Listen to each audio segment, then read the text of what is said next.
ഇന്ന് ഞാൻ എടുക്കാൻ പോകുന്ന ടോപ്പിക് എന്ന് പറയുന്നത് medium of instruction debate and multi lingual education policies in India ആണ്.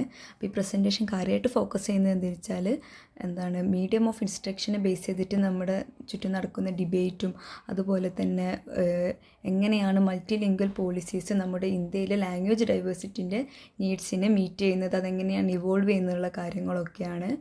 അപ്പോൾ ഈ ലാംഗ്വേജ് എന്ന് പറയുന്നത് ഒരു കമ്മ്യൂണിക്കേഷന് വേണ്ടി മാത്രമല്ല, അത് നമ്മുടെ എങ്ങനെ ചിന്തിക്കുന്നു എങ്ങനെ പഠിക്കുന്നു എന്നുള്ള കാര്യങ്ങൾ ഇൻഫ്ലുവൻസ് ചെയ്യുന്നുണ്ട്. അതുപോലെ തന്നെ നമ്മുടെ ഐഡൻറ്റിറ്റിയും കൾച്ചറിനെയും ഒക്കെ ഷേപ്പ് ചെയ്യുന്നത് ലാംഗ്വേജാണ്.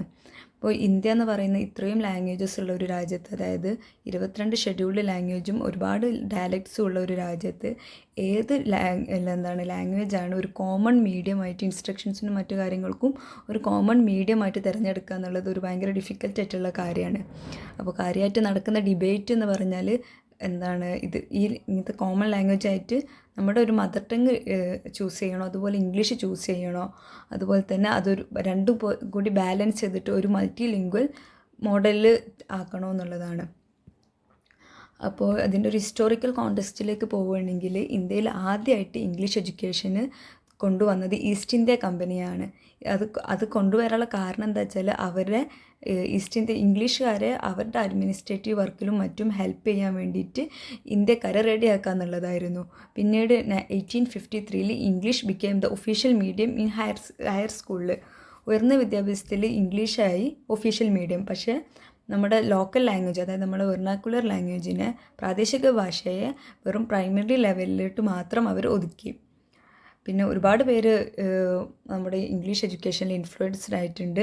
പിന്നീട് ഇൻഡിപെൻഡൻസിന് ശേഷം ഒരുപാട് movements regional language medium of ഇൻസ്ട്രക്ഷൻ്റെയും അതുപോലെ തന്നെ എഡ്യൂക്കേഷൻ്റെ മീഡിയമായിട്ടും അതുപോലെ തന്നെ അഡ്മിനിസ്ട്രേറ്റീവിൻ്റെ ഒരു മീഡിയമായിട്ടും ഒക്കെ നമ്മുടെ റീജിയണൽ ലാംഗ്വേജ് വേണമെന്ന് പറഞ്ഞിട്ട് ഒരുപാട് മൂവ്മെൻറ്റ് നടന്നിട്ടുണ്ടായിരുന്നു. അതുപോലെ കോൺസ്റ്റിറ്റ്യൂഷൻ എന്ന് പറയുന്നത് നമ്മുടെ ലാംഗ്വേജിനൊരു സ്വന്തം ഭാഷയിൽ പഠിക്കുക എന്നുള്ളതൊരു റൈറ്റായിട്ട് പറഞ്ഞിരുന്നു. അങ്ങനെ Hindi was made the official language and English as an associate official language. ഹിന്ദിയെ ഔദ്യോഗിക ഭാഷയാകുകയും ഇംഗ്ലീഷിനെ ഒരു സഹഭാഷയായി നിലനിർത്തുകയും ചെയ്തു. എന്നാലും ഇംഗ്ലീഷാണ് ഒരുപാട് ഗ്ലോബൽ ഓപ്പർച്യൂണിറ്റീസിനും മറ്റു കാര്യങ്ങൾക്കും ഇംഗ്ലീഷായിരുന്നു ആൾക്കാർ ചൂസ് ചെയ്യുന്നത് ആ ഒരു കാരണത്താൽ. ആൻഡ് ഇത് ഒരുപാട് ഗ്രേറ്റ് തിങ്കേഴ്സ് നമ്മുടെ മദർ ടങ്ങിനെ സപ്പോർട്ട് ചെയ്തിട്ട് പറയുന്ന അവരുടെ വ്യൂസാണ്. പിന്നെ മീഡിയം ഓഫ് ഇൻസ്ട്രക്ഷൻ ഡിബേറ്റിലോട്ട് പോവുകയാണെങ്കിൽ, ഇപ്പോൾ നമ്മൾ ഓരോ ഓരോ മീഡിയത്തിനെ സപ്പോർട്ട് ചെയ്യുമ്പോഴും അതിനൊക്കെ അതിൻ്റെതായ മെറിറ്റ്സും ഡീമെറിറ്റ്സും ഒക്കെ ഉണ്ട്. അപ്പോൾ നമ്മൾ മദർ ടങ്, ഇപ്പോൾ മെറിറ്റ്സ് നോക്കുകയാണെങ്കിൽ മദർ ടങ് ആണ് നമ്മുടെ മീഡിയം ആയിട്ട് ചൂസ് ചെയ്യുന്നതെങ്കിൽ അത് കുട്ടികളുടെ കൂടുതൽ കാര്യങ്ങൾ മനസ്സിലാക്കാനും അതുപോലെ കുട്ടികളെ കൂടുതൽ കോൺഫിഡൻ്റ് ആക്കാനും ഹെൽപ്പ് ചെയ്യും. നേരെ മറിച്ച് നമ്മൾ ഇംഗ്ലീഷ് മീഡിയമാണ് ചൂസ് ചെയ്യുന്നതെങ്കിൽ അത് ഒരുപാടൊരു ഹയർ എഡ്യൂക്കേഷനുള്ള ഓപ്പർച്യൂണിറ്റീസ്, ഹയർ ജോബ്സിനുള്ള അബ്രോഡുള്ള ഓപ്പർച്യൂണിറ്റീസിനൊക്കെ ഹെൽപ്പ് ചെയ്യും. അതുപോലെ തന്നെ it is seen as a simple of modernity and upward മൊബിലിറ്റിയാണ്. ഇംഗ്ലീഷ് മീഡിയം ഒരുപാട് അതിന് മാത്രം ഫോക്കസ് ചെയ്യുമ്പോൾ പ്രശ്നം എന്താ വെച്ചാൽ നമ്മുടെ റീജിയണൽ ലാംഗ്വേജ് അവിടെ മാർജിനലൈസ് ചെയ്യപ്പെടുകയാണ്. അതുപോലെ തന്നെ എല്ലാവർക്കും ആക്സസ് ചെയ്യാൻ പറ്റില്ല, അങ്ങനെ ഒരുപാടുണ്ട്. പിന്നെ ഇത് മൾട്ടി ലിംഗ്വൽ എഡ്യൂക്കേഷനാണ്. ഇറ്റ് എൻകറേജസ് കോഗ്നിറ്റീവ് നമ്മുടെ ഒരു ബ്രെയിന് അത് ഇമ്പ്രൂവ് ചെയ്യിക്കും, കാരണം ഒരുപാട് ലാംഗ്വേജസ് പഠിക്കുക എന്നുള്ളത്. അതുപോലെ തന്നെ helps bridge local and global opportunities. മറ്റൊരു രാജ്യത്ത് പോയിട്ട് അവിടെ നമുക്ക് അവസരങ്ങൾ ലഭിക്കാനും അവിടെ ജീവിക്കാനും അവിടെ വിദ്യാഭ്യാസം, ജോബ്, അങ്ങനെ എല്ലാ കാര്യങ്ങൾക്കും ഇംഗ്ലീഷ് ഒരു ഗ്ലോബൽ ലാംഗ്വേജ് ആയതുകൊണ്ട് തന്നെ അത് പഠിക്കുന്നത് നമ്മളെ ഒരുപാട് ഹെൽപ്പ് ചെയ്യുന്നതാണ്. അപ്പോൾ ഇന്ത്യൻ എഡ്യൂക്കേഷൻ പോളിസീസായ നാഷണൽ എഡ്യൂക്കേഷൻ പോളിസിയൊക്കെ മൾട്ടി ലിംഗ്വൽ എഡ്യൂക്കേഷൻ സപ്പോർട്ട് ചെയ്തിരുന്നു. പിന്നെ ഇന്ത്യൻ പോളിസിയിലേക്ക് വരികയാണെങ്കിൽ ഇന്ത്യയിൽ ഒരുപാട് പോളിസീസ് ഇൻട്രൊഡ്യൂസ് ചെയ്തിട്ടുണ്ട്. അപ്പോൾ അതിലെ ഓരോ പോളിസിയും തന്നെ ഇൻക്ലൂസിവിറ്റി, അതിൻ്റെ ഒരു നാഷണൽ ഇൻ്റഗ്രേഷൻ, മൾട്ടി ലിംഗ്വലിസം എല്ലാം അതിൻ്റേതായ രീതിയിൽ പ്രൊമോട്ട് ചെയ്യാൻ വേണ്ടിയിട്ട് ഇറക്കിയതാണ്. അപ്പോൾ ഏറ്റവും പ്രധാനപ്പെട്ട ചില പോളിസികളാണ് നാഷണൽ പോളിസി ഓൺ എഡ്യൂക്കേഷൻ, അതുപോലെ 3 language formula, right to education act കൊണ്ടുവന്ന കുറച്ച് മാറ്റങ്ങൾ, പിന്നെ national curriculum framework, Sarva Shiksha Abhiyan, അതുപോലെ റീസെൻ്റായിട്ട് വന്ന നാഷണൽ എഡ്യൂക്കേഷൻ പോളിസി. അപ്പോൾ 3 ലാംഗ്വേജ് ഫോർമുല എന്ന് പറയുന്നത് ഒരു central advisory board of education 1956 അത് ആദ്യമായിട്ട് പ്രപ്പോസ് ചെയ്യുന്നത്. പിന്നീട് 1968 കോത്താരി കമ്മീഷൻ്റെ കീഴിൽ അത് നാഷണൽ പോളിസി ഓഫ് എഡ്യൂക്കേഷൻ അത് ഫോർമലൈസ് ചെയ്തു. അതിൻ്റെ പ്രധാനപ്പെട്ട ഒരു എയിം എന്ന് പറയുന്നത് മൾട്ടിലിംഗ്വലിസം നാഷണൽ ഇൻ്റഗ്രേഷനും പ്രൊമോട്ട് ചെയ്യാൻ. So it allows students to learn a regional, national and international language and also അത് പല സ്റ്റേറ്റ്സിലും പല രീതിയിലാണ് അത് ഇംപ്ലിമെൻറ്റ് ചെയ്തുകൊണ്ടിരിക്കുന്നത്. കാരണം ലാംഗ്വേജിൻ്റെ ഡിഫറൻസ് കാരണം തന്നെയാണ്. അപ്പോൾ ഈ ലാംഗ്വേജ് ഫോർമുലേഴ്സ് എന്ന് പറയുന്നത് 3 ലാംഗ്വേജുകളാണ് വരുന്നത്. ഫസ്റ്റ് ലാംഗ്വേജ് എന്ന് പറയുന്നത് നമ്മുടെ മദർ ടങ് ആണ്, നമ്മുടെ പ്രാദേശിക ഭാഷ. സെക്കൻഡ് ലാംഗ്വേജ് എന്ന് പറയുന്നത് ഹിന്ദി പറയുന്ന ഒരാളാണെങ്കിൽ അതൊരു നോൺ ഹിന്ദി ലാംഗ്വേജ്, അതായത് മറ്റു സംസ്ഥാനങ്ങളിലുള്ള ലാംഗ്വേജ്. അതല്ല ഒരു ഹിന്ദി പറയാത്ത ഒരാളാണെങ്കിൽ അവർക്ക് ഇംഗ്ലീഷ് അല്ലെങ്കിൽ ഹിന്ദി ആയിട്ട് ചൂസ് ചെയ്യാം. പിന്നെ മൂന്നാമത്തെ ലാംഗ്വേജ് എന്ന് പറയുന്നത് ഹിന്ദി പറയുന്ന ഒരാളാണെങ്കിൽ ഒരു ഇന്ത്യൻ ലാംഗ്വേജ്, അല്ലാത്ത ഇപ്പോൾ ഒരു മലയാളിയാണെങ്കിൽ അവരുടെ ഫസ്റ്റ് ലാംഗ്വേജ് എന്ന് പറയുന്നത് മലയാളവും സെക്കൻഡ് ലാംഗ്വേജ് എന്ന് പറയുന്നത് ഹിന്ദിയും തേർഡ് ലാംഗ്വേജ് പറയുന്നത് ഇംഗ്ലീഷും. അങ്ങനത്തെ അതാണ് എക്സാമ്പിൾ എന്ന് പറയാൻ പറ്റിയത്. അപ്പോൾ അങ്ങനെയാണ് ഈ 3 ലാംഗ്വേജ് ഫോർമുല. അപ്പോൾ അതിൻ്റെ ഒരു ചലഞ്ചസ് എന്താണെന്ന് പറഞ്ഞാൽ ഈ 3 ലാംഗ്വേജും കൂടി ആകുമ്പോൾ അതൊരു ഹെവി കരിക്കുലം ഒരുപാട് വലുതാവും, അത് കുട്ടികൾക്ക് ബുദ്ധിമുട്ടാവും എന്നുള്ളതാണ്. അതുപോലെ തന്നെ ചില സ്റ്റേറ്റ്സുകളിൽ ഹിന്ദി പഠിക്കാൻ ഒരു റെസിസ്റ്റൻസ് കാണിക്കുന്നുണ്ട്. ഇപ്പോൾ തമിഴ്നാട് പോലുള്ളതിൽ തമിഴ്നാട് എന്നുള്ള ലാംഗ്വേജ് പ്രൊമോട്ട് ചെയ്യുമ്പോൾ അവർ ഹിന്ദി അധികം പ്രോത്സാഹിപ്പിക്കുന്നില്ല. അതുപോലെ തന്നെ ഹിന്ദി ലാംഗ്വേജ് പറയുന്നവർ നോൺ ഹിന്ദി മറ്റു languages for example Malayalam, Tamil അങ്ങനത്തെ കാര്യങ്ങളൊക്കെ പഠിക്കുന്നത് വളരെ റെയറാണ്. പിന്നെ അതുപോലെ തന്നെ ഇത്രയും ലാംഗ്വേജ് പഠിക്കാനുള്ള ഫെസിലിറ്റീസും പുവർ ഇംപ്ലിമെൻറ്റേഷനും നമുക്ക് ചലഞ്ചസ് ആയിട്ട് കാണാം. അതുപോലെ തന്നെ ലാക്ക് ഓഫ് ട്രെയിൻഡ് ടീച്ചേഴ്സ്, ഇത്രയും ലാംഗ്വേജ് പഠിപ്പിക്കാനുള്ള ടീച്ചേഴ്സും. പിന്നെന്ന് പറയുന്നത് നാഷണൽ എഡ്യൂക്കേഷൻ പോളിസി 2020 ആണ്. അപ്പോൾ ഈ ഒരു പോളിസിയിൽ പറയുന്നത് എന്താ വെച്ചാൽ ഒരു 5th സ്റ്റാൻഡേർഡ് വരെയെങ്കിലും കുട്ടികളുടെ അവരുടെ മദർ ടങ്ങിൽ പഠിപ്പിക്കണം എന്നാണ്. അപ്പോൾ ഇതിലൂടെ അവർ ഉദ്ദേശിക്കുന്നതെന്ന് വെച്ചാൽ മൾട്ടി ലിംഗ്വലിസം പ്രൊമോട്ട് ചെയ്യാൻ വേണ്ടിയിട്ടാണ്. അതുപോലെ focuses on interactive and experiential learning and also ensures cultural rootedness and flexibility for states and schools. അതുപോലെ ഈ ഒരു ഇതിലൂടെ teacher training to handle diverse classrooms, ഇതൊക്കെ പറയുന്ന ഒരു പോളിസിയാണ് national education policy. And its aims for equity, inclusion and national unity. പിന്നെ രണ്ടാമതൊരു ഇമ്പോർട്ടൻ്റ് ആയിട്ടുള്ള ഒരു ആക്റ്റാണ് റൈറ്റ് ടു എഡ്യൂക്കേഷൻ ആക്ട് 2009.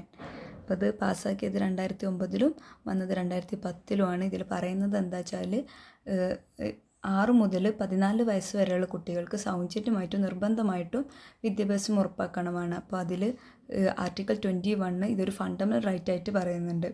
അതുപോലെ തന്നെ ഇതിലെ സെക്ഷൻ 29 ക്ലോസ് 2 ക്ലോസ് F എന്ന് പറയുന്നത് സെക്ഷൻ പ്രകാരം കുട്ടികൾക്ക് സാധ്യമായാലും മാതൃഭാഷയിൽ പഠിപ്പിക്കണമെന്നും പറയുന്നുണ്ട്. അപ്പോൾ ഈ ഒരു ആക്ട് പറഞ്ഞാൽ എല്ലാ സ്കൂളുകളിലും അപ്ലൈ ചെയ്യും. അത് ഗവൺമെൻറ് ആവട്ടെ പ്രൈവറ്റ് ആവട്ടെ. And it focus on equity, inclusion and equality standards. പിന്നെ അടുത്തത് പറഞ്ഞാൽ നാഷണൽ കരിക്കുലം ഫ്രെയിംവർക്കാണ്. It was first developed in 1975. പിന്നെ അത് 1988, 2000, 2005 ആൻഡ് 2023 റിവൈസ് ചെയ്തിട്ടുണ്ട്. And it is guided by national education policy.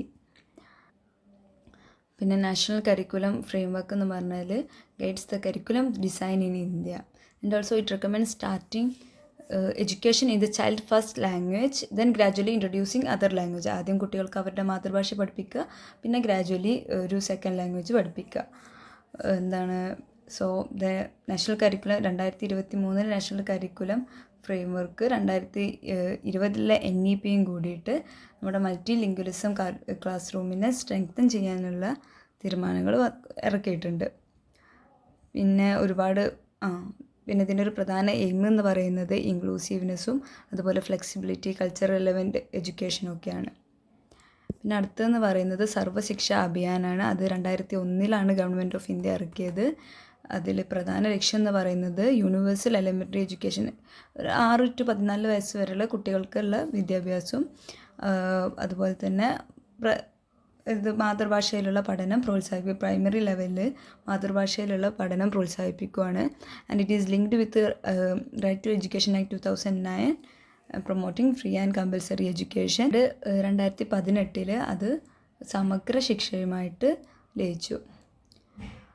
ഇനി പറയുന്നത് cognitive and social impact of multilingual learning. അതായത് ഇത് പഠിച്ചാൽ ഉണ്ടാകുന്ന കുറച്ച് മെറിറ്റ്സ് ആണ് മൾട്ടി ലിംഗ്വൽ എഡ്യൂക്കേഷനിലൂടെ. Its enhances problem solving and critical thinking skills. അതുപോലെ തന്നെ ഒരു ഈ ഒരുപാട് ലാംഗ്വേജ് പഠിക്കുമ്പോൾ ഒരു വിദ്യാർത്ഥിനിയുടെ ബ്രെയിൻ ഫ്ലെക്സിബിലിറ്റിയും അതുപോലെ ഒരു മെമ്മറി പവറൊക്കെ കൂട്ടും. പിന്നെ ടാസ്കിങ് എബിലിറ്റീസ് കൂട്ടും. അത് തന്നെ strengthens metalinguistic awareness, then it boosts creativity and flexibility thinking, it supports deeper comprehension and learning across subjects. അപ്പോൾ ഒരുപാട് ലാംഗ്വേജ് പഠിക്കുക എന്നുള്ളത് ഒരുപാട് മെറിറ്റ്സ് ഉണ്ടാക്കുന്ന ഒരു കാര്യമാണ്. അതായത് ഈ ഒരു ഓർഡറിൽ നമ്മുടെ മദർ ടങ്ങിനും പ്രധാനമുണ്ട്, അതുപോലെ തന്നെ ഇംഗ്ലീഷിനും അതിൻ്റേതായൊരു പ്രാധാന്യം പറയുന്നുണ്ട്. പിന്നെ ഈ ഒരു മൾട്ടി ലിംഗ്വൽ ലാംഗ്വേജസ് ഒരുപാട് ലാംഗ്വേജസ് പഠിക്കുക എന്നുള്ളതിൻ്റെ ഒരു ചലഞ്ചസ് പറഞ്ഞാൽ shortage of trained teachers in regional language, അതുപോലെ തന്നെ ഒരു ടെക്സ്റ്റ് ബുക്സിൻ്റെ അവൈലബിലിറ്റി കുറവ്, പിന്നെ parental preference for English schools. ഒരുപാട് പാരൻസ് കുട്ടികളുടെ ഇംഗ്ലീഷ് മീഡിയത്തിൽ പഠിക്കാൻ ചൂസ് ചെയ്യുമ്പോൾ അവിടെ മദർ ടങ്ങിൻ്റെ ഒരു പ്രാധാന്യം കുറയാണ്. പിന്നെ പൊളിറ്റിക്കൽ ആൻഡ് കൾച്ചറൽ സെൻസിറ്റിവിറ്റീസ്. അപ്പോൾ കുറേ പേര് ഇതുപോലെ തന്നെ ഇംഗ്ലീഷും അതുപോലെ ഹിന്ദി ലാംഗ്വേജുകളൊക്കെ പഠനത്തിന് എതിരെ നിൽക്കുന്നുണ്ട്. എല്ലാ പോളിസി വരുമ്പോഴും അതിനെ എഗെയിൻസ്റ്റ് നിൽക്കുന്ന ആൾക്കാരുമുണ്ട്. മൾട്ടി ലിംഗ്വലിന് എഗെയിൻസ്റ്റ് നിൽക്കുന്നവരുണ്ട്, അതുപോലെ തന്നെ ഒരു ഭാഷ മാത്രം പഠിക്കുക എന്നുള്ളതിന് എഗെയിൻസ്റ്റ് നിൽക്കുന്നവരും ഉണ്ടാവും. പിന്നെ urban rural divide in access. ഒരുപാട് ഉള്ളേരിയയിലേക്കുള്ള കുട്ടികൾക്ക് ഇതുപോലെയുള്ള എഡ്യൂക്കേഷൻസ് കിട്ടുക എന്നുള്ളത് ഫേസ് ചെയ്യേണ്ട ഒരു കാര്യം തന്നെയാണ്. എല്ലാവർക്കും ഇങ്ങനെ റൂറൽ ഏരിയാസിലൊക്കെ ഈ ഒരു കാര്യം ഇംപ്ലിമെൻറ്റ് ചെയ്യുക എന്നുള്ളത്, അതിനായിട്ടുള്ള ട്രെയിനിങ് ടീച്ചേഴ്സും ഫെസിലിറ്റീസും വേണം. അപ്പോൾ പിന്നെ ഇതിൻ്റെ എഡ്യൂക്കേഷൻ ഇംപ്ലിക്കേഷൻ എന്ന് പറയുന്നത് need for balanced multi lingual policy. Balanced multi lingual policy എന്ന് പറയുന്നത് കൾച്ചറിനെയും അതുപോലെ തന്നെ ഒരു ലേണിംഗ് എബിലിറ്റിനെയും ഒക്കെ ഒന്ന് ഹെൽപ്പ് ചെയ്യുന്നതാണ്. കൾച്ചറിനെ പ്രിസേർവ് ചെയ്യാനും അതുപോലെ ലേണിംഗ് ഇക്വാളിറ്റി ഇൻഷുർ ചെയ്യാനൊക്കെ ഹെൽപ്പ് ചെയ്യും. പിന്നെ teachers need proper training to manage multi lingual class room effectively.